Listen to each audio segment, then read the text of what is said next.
Isang napakagandang balita ang gumulantang sa mundo ng showbiz ngayong linggo. Ibinahagi ni Bea Alonzo sa kanyang social media nitong Miyerkules ang ilan sa mga pinaka-espesyal na sandali mula sa kanyang kasal kay Vincent Co. Sa kanyang Instagram account, nagpost ang kapuso actress ng 5 black and white na larawan mula sa kanilang intimate civil wedding. Makikita sa mga larawan ang ilan sa pinakamahalagang detalye ng kanilang pag-iisang dibdib, kabilang na ang kanilang wedding rings at ang eleganteng wedding cake. At sa caption, isang simpleng mensahe lang ang kanyang iniwan. Home. Simple man pero punong-puno ng kahulugan at emosyon. Nagpakasal sina Bea at Vincent nitong Lunes sa Makati City Hall. Kinumpirma naman ito ng alkalde ng lungsod na si Nancy Binay kinabukasan, Martes. Samantala, nagbigay rin ng eksklusibong pahayag ang abogado ni Bea sa media. Ayon sa kanya, freely, knowingly na nilagdaan ng mag-asawa ang kanilang prenuptial agreement. Dagdag pa niya, wala umanong legal impediment na naging hadlang sa kanilang kasal.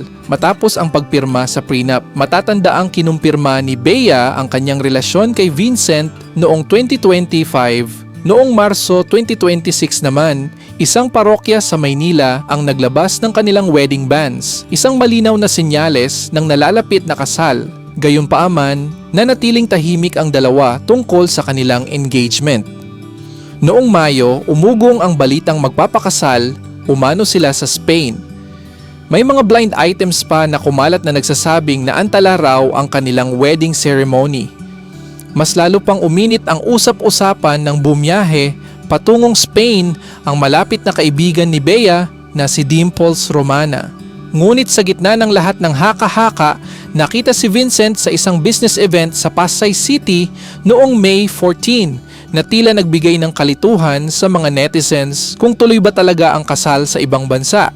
At ngayon, kumpirmado na nagpakasal na nga ang dalawa.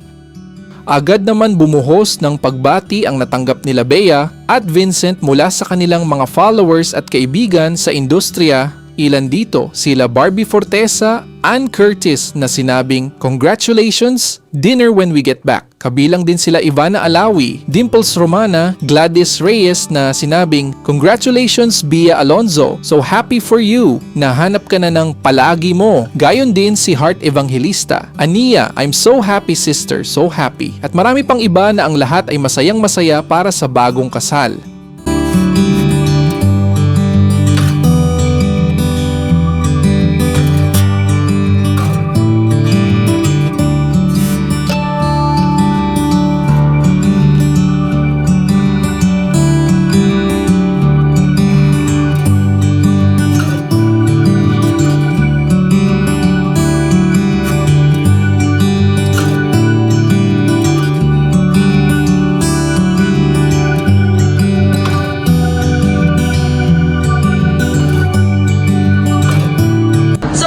So ito po yung Office of the Mayor at dito po kinasal sina Bea Alonzo at Vincent po noong Monday.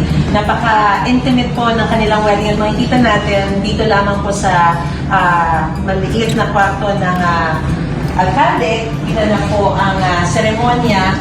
Of course, dito po na po si Mayor Binay at dito po yung mag-asawa.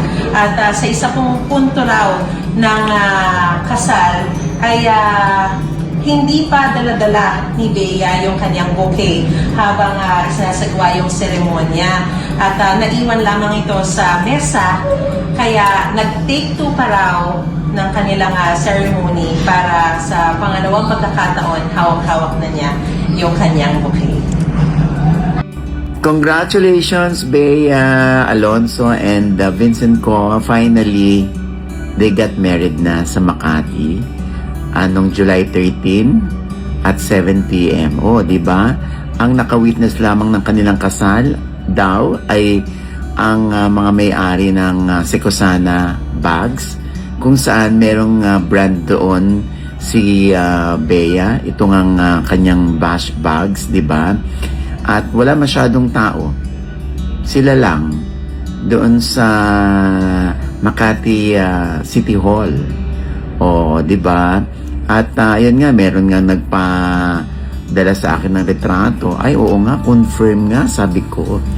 Meron din silang COM o Certificate of Marriage. Oo, ay oo nga, sila na, di ba? Finally, di ba? Natupad din ang pangarap ni Bea na una makasal dahil syempre pangalawang udlot na ito in case lang, no, if ever, 'di ba? O 'di ba maganda rin yung tahimik, ano, wala sa side ni Bea nang ialam.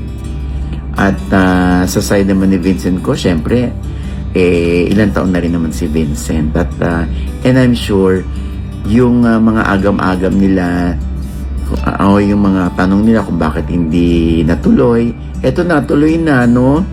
O yung prenup naman na issue, hindi naman na issue yun sa dalawa.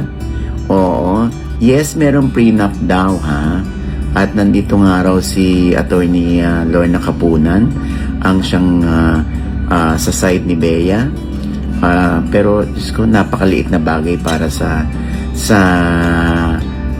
prenup, kasi kay Bea walang issue kay Bea yan dahil si Bea naman ay may pera. Oo. Yung syempre ibang marites lang na parang kino-question na mas mayaman yung lalaki kaysa babae. Dahil pagdating naman sa puso, wala yan. Oo. Pagdating naman sa pag-ibig, hindi yan question. Hindi issue yung pera o hindi issue kung gaano kayaman si lalaki sa babae. Hindi. Basta kahit may issue kami ni Bea, Diyos ko, buksan niyo man ang aking puso ngayon. Sobra akong happy for Bea. And ganun din kay Vincent. Ako, kaya agarin na yan, ano? Ang next naman na topic dyan, kailan naman natin mababalita ang pregi na si Bea. O, diba? Kakatuwa. Kaya Bea, Vincent, congratulations and best wishes. Tuloy-tuloy lang yan, ha? Oo. Focus lang tayo sa ating marriage at wala nang pakialam dapat ang ibang tao dyan. So, I am so happy for you.